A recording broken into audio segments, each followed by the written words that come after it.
오늘 우리가 볼 말씀은 열왕기하 9장 14절부터의 말씀이 되겠습니다. 열왕기하 9장 14절 보시고 26절까지 먼저 읽겠습니다. 이에 님시의 손자 여호사밧의 아들 예후가 요람을 배반하였으니 곧 요람이 온 이스라엘과 더불어 아람의 왕 하시엘과 맞서서 길랏 라못을 지키다가 아람의 왕 하사엘과 더불어 싸울 때 아람 사람에게 부상한 것을 치료하려 하여 이스라엘로 돌아왔던 때라.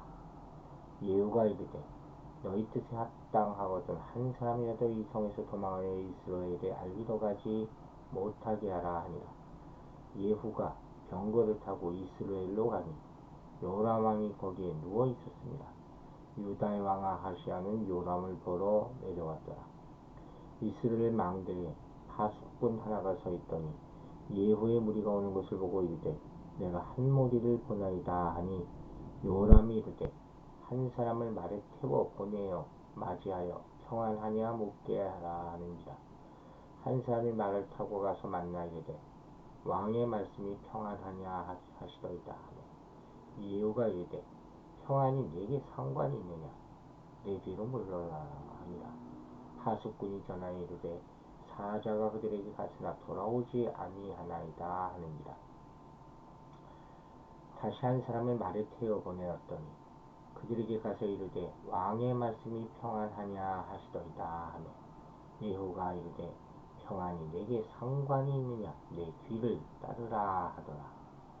파수꾼이 또 전하여 이르되 그도 그들에까지 갔으나 돌아오지 아니하고 그 병거 모는 것이 님시의 손자 예후가 모는 것 같이 미치게 모나이다 하니 요람이 이르되 메우라 하매 그의 병거를 메운지라.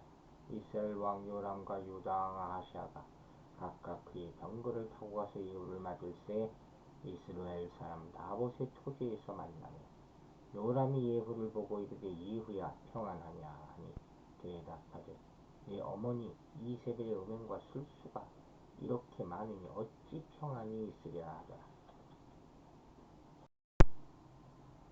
요람이 곧 손을 돌이켜 도망하며 아하시야에게 이르되 아하시야여 반역이로다 하니 예후가 힘을 다하여 활을 당겨 요람의 두 팔 사이를 쏘니 화살이 그의 염통을 꿰뚫고 나오매 그가 병거 가운데 엎드러진지라. 예후가 그의 장관 뒷갈에게 이르되 그 시체를 가져다가 이스라엘 사람 나봇의 밭에 던지라. 내가 기억하려니와 이전에 너와 내가 함께 타고 그의 아버지 아합을 쫓았을 때 여호와께서 이같이 그 일을 예언하셨느니라. 여호와께서 말씀하시기를 내가 어제 나봇의 피와 그의 아들들의 피를 분명히 보았노라. 여호와께서 또 말씀하시기를 이 토지에서 내게 갚으리라 하셨으니 그런즉 여호와의 말씀대로 그의 시체를 가져다가 이 밭에 던질지니라 하는지라. 아멘. 유명한 전쟁의 결과에 대한 말씀을 나오죠. 이 말씀은 성경 내용을 잘 모르면 이해하기가 쉽진 않습니다. 오늘 얘기는 예후의 모반에 관한 얘기가 돼요. 예후는 명분상 바알 종교를 배격하고 여호와를 섬기겠다는 취지로 모반을 일으켰어요. 그는 엘리사의 예언과 기름 부음으로 여호와를 섬기는 사람들로부터 공식적인 지지를 받게 됩니다. 그들은 그동안 오므리 왕조의 통치와 종교 정책으로 인해서 억눌러 있던 사람들이었어요. 지금 배경을 보는 거예요. 이 오므리 왕조는 두루와 연합해서 국제무역을 당시 활성화했고 사마리아를 중심으로 도시 사람들의 지지를 얻었죠. 그리고 아람을 비롯한 주변 나라들과 긴밀한 외교관계를 유지하면서 아수르의 지중해 연안 진출을 저지하고 있었단 말이에요. 그러나 국제무역과 별로 관련이 없고 급속한 경제 부흥으로부터 소외되었을 뿐 아니라 건축활동이나 전쟁 등으로 시달려온 농촌 사람들은 이 오므리 왕조를 탐탁지 않게 여겼어요. 게다가 오므리가 이스라엘 출신도 아니었고 이방인이었기 때문에 착취자로 여겼다는 것이 사실은 내부적인 결정적인 문제였죠. 당시 국제적으로 아수르 왕 살마네세는 아람과 이스라엘이 뒤치에서 전투를 벌이고 있을 때 요단 동편을 휩쓸어 버립니다. 예후는 이런 아수르의 지지를 등에 없고 모반을 일으킨 것으로 짐작이 됩니다. 따라서 예후 왕조는 외교적으로는 친아수르 정책을 표방했고 아람이나 두로 등 주변 나라들과는 불편한 관계가 될 수밖에 없었던 거죠. 예후는 길랄 라모 전투 현장에서 모반을 일으켰는데 아무도 모반 사실을 이스라엘에 있는 요람왕에게 알지 못하도록 단속하고 신속하게 군대를 끌고 이스라엘로 진격을 합니다. 그때 요람왕은 부상을 치료하기 위해 이스라엘에 있었고 유다왕 아하시아도 병문안을 위해 이스라엘에 있었던 그런 상황이었어요. 참 굉장히 준비를 한 거죠. 그러니까 이런 말씀들을 보면서 우리가 이 역사의 뒤안길이라고 하죠. 이게 뭐냐?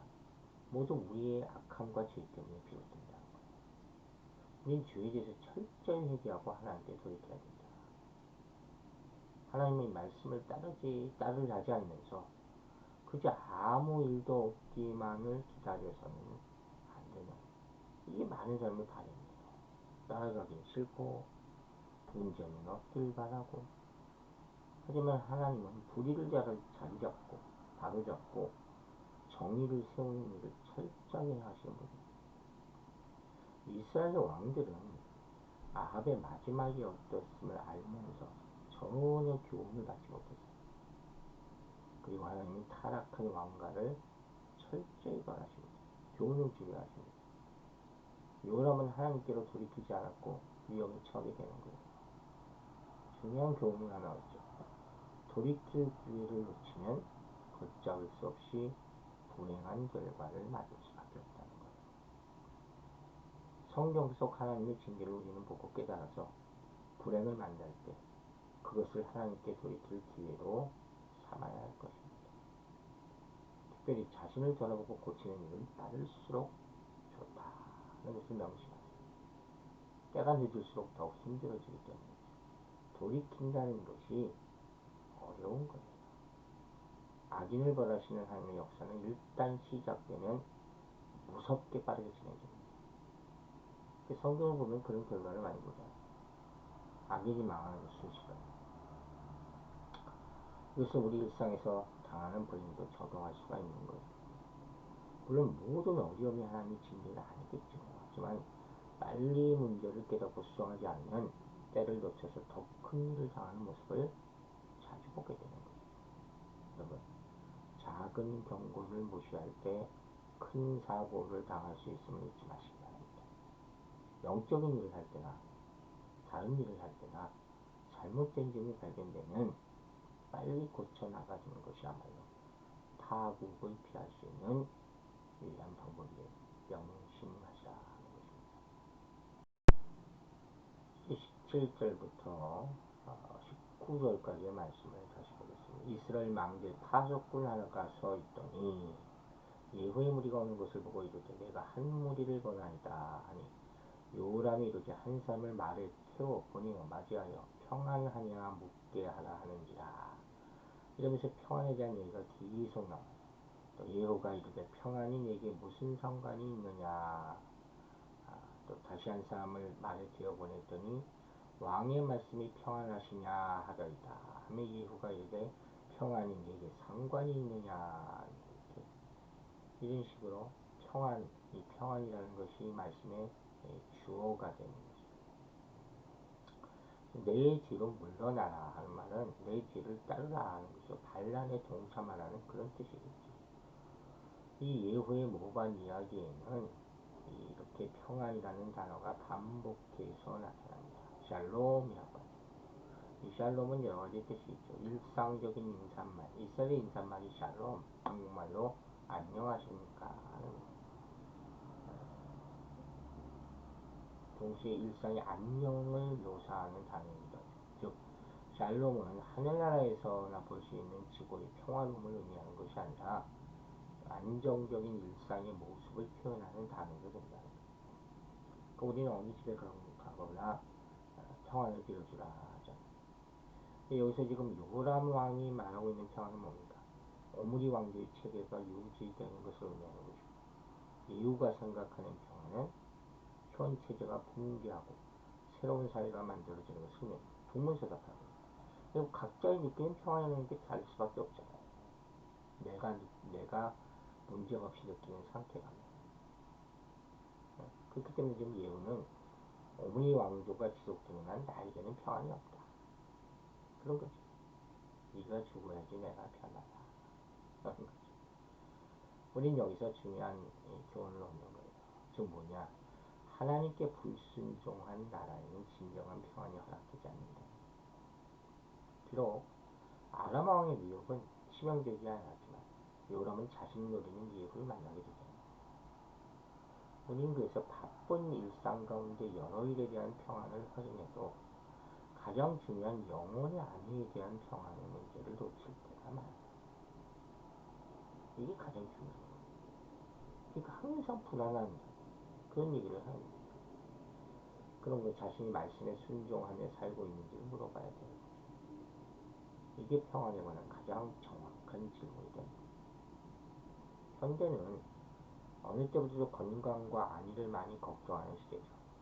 미래를 대비하기 위해서 여러 가지 금융 상품, 오염된 먹거리를 걱정하는 기사. 한국도 지금 일본에서 모형수를 방문한다고 해서 난리죠. 뭐가 안전한지 미래가 평안할지 끊임없이 사람들이 토론합니다. 하지만 정말 중요한 부분을 놓치고 있을 때가 많아요. 그게 뭐냐? 하나님과의 관계는 평안합니까? 모든 일이 주님의 뜻대로 잘 되고 있습니까? 이걸 확인해야 되는 거예요. 즉, 다른 것을 아무리 철저히 살펴도 하나님의 뜻에 따르는지를 살피지 않으면 다가오는 위기를 전혀 눈치채지 못하고 파국을 맞이하게 된다.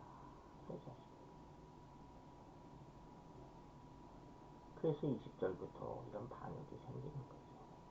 파수꾼이 또 전하에 이르되 그도 그들에게까지 갔으니 돌아오지 아니하고 그 병거 모는 것이 임시의 손자 이후가 모는 것 같이 미치게 모나이다. 요람이 이르되 메우라 하며 그의 병거를 메운지라. 이스라엘 왕 요람과 요당 아시아가 각각 그의 병거를 타고 가서 예후를 맞이했어. 이스라엘 사람 나봇의 토지에서 만나매 요람이 예후를 보기를 되 예후야 평안하냐 또 물어봐요. 내 어머니 이세벨의 음행과 술수가 이렇게 많으니 어찌 평안이 있어야 하랴. 원수지가 아니죠. 요람이 곧 23절에 손을 돌이켜 도망하며 아시아에게 이르되 아시아여 반역이로다. 예후는 여기 재밌는 표현이 있어요. 20절에 보면 뭐라 그랬어요? 그의 병거 모는 것이 님새의 손자 예후가 모는 것 같이 미치게 모나이다. 병거를 엄청나게 잘 모는 그런 군인이었다는 게 능력 있는 전사예요. 그러니까 이 모습을 보고 이스라엘 망대 파수꾼이 알아보았을 정도로 다른 군인들과 확연히 다른 뛰어난 전사였다는 거예요. 어마어마한 장군이었던 것 같아요. 문제는 아합과 이세벨이 나봇이 소유하고 있던 포도원을 빼앗겨서 나봇을 죽인 일이 있었잖아요. 유명한 사건이잖아요. 나봇의 포도원이라고. 바로 그 포도원에서 요람과 예후가 마주친 거예요. 원수는 외나무 다리예요. 그죠? 아마 이때 유다왕 아시아도 요람왕과 문병 왔다가 동행했던 것으로 진전이 되죠. 요람왕은 예후에게 평안하냐 고 인사를 건넸는데 예후는 어찌 평안이 있으랴 하면서 이세벨의 음행과 술수를 그 이후로 언급한 걸 리마인드시켜주는 거죠. 이렇게 이세벨의 보리를 비난함으로써 자신의 반란을 정당화하려는 모습을 보인 거예요. 이제야 요람왕은 예후가 욕심을 품고 모방을 일으킨 것을 알아차리고 아시아 왕에게 반역이 있다고 소리칩니다. 유다왕 아시아가 요람왕과 함께한 것을 본 후에 예후는 아시아도 살해하게 되는 거예요. 즉 예후의 눈에는 이스라엘 왕실과 친밀한 관계를 유지한 유다왕도 제거해야 할 대상으로 본 거죠. 그리고 나서 어떻게 돼요? 예후는 도망치는 요람 왕을 향해 활을 쏘고 요람 왕이 그 활에 맞아 죽는다는 이야기가 24절부터 나오는 거죠. 그리고 예후는 장관에게 요람 왕의 시체를 나봇의 밭에 던지라. 그렇게 명령하면서 엘리야가 아합에 예언한 내용을 언급하는 거예요. 그게 뭐예요? 열왕기상 21장 19절에 나왔던 개들이 나봇의 피를 핥은 곳에서 개들이 내 피, 내 몸의 피도 핥으리라. 참, 이 하나님의 말씀은 정확한 거예요. 이거는 엘리야의 예언을 염두에 두고 있는 거예요. 그리고 아합의 시체 대신에 그의 아들 요람의 시체를 나봇의 토지에 던지라고 명령합니다. 그 말씀을 기억해야지 말씀대로 살잖아요. 잘 보세요. 악인은 분명히 행위의 대가를 치릅니다. 우리가 계속 얘기하죠. 악인이 흥하는 것 같아 보일 때가 있다. 부당한 일이 세상에 가득하냐. 그냥 그렇잖아요. 하나님은 다 알고 계십니다. 하는 거죠. 아합 집에 대한 하나님의 심판은 엘리야 때에 예언되었고 엘리사 때에 이루어질 거예요. 그죠? 이걸 원하는 거예요. 아하시아는 즉위한 지 1년 만에, 요람은 즉위한 지 12년 만에 모두 죽임당하고 예언대로 예후가 왕에 오르게 됩니다. 이 말은 단지 새 왕의 등장만 의미한 것이 아니라 아합의 흔적이 지워지는 것을 의미하는 거죠. 특히 다윗 가문과 아합 가문의 피를 바른 아하시아는 아합 집의 악을 따랐다 이렇게 평가받았고 결국 예수님을 소개하는 마태복음의 족보에서도 제외되게 되는 거예요. 하나님의 말씀은 반드시 이루어집니다. 때로는 사람이 그 통로가 되기도 합니다. 예언은 자신의 등장과 행동이 예언을 성취하는 것이라는 믿음이 있었다 하는 거예요. 오늘 우리의 선택이 어떤 방식으로 말씀을 응하게 하는지 늘 고민하고 기도하면서 살게 되기를 주의 이름으로 축원합니다. 기도하겠습니다. 아버지 하나님 감사합니다. 오늘 아침 주님의 말씀을 듣고 크게 생각하고 깨달으며 회개하게 하심을 감사드립니다. 하나님께서 주시는 돌이킬 기회 우리 모두가 가장 인생에서 중요한 시간으로 여기고 하나님께로 돌이키게 하여 주시옵소서. 우리 자신을 돌아보고 고치는 일에 게으르지 않게 하여 주시고 작은 경고를 크게 깨달아 큰 사고를 미연에 방지할 수 있도록 우리에게 영안을 열어주시옵소서.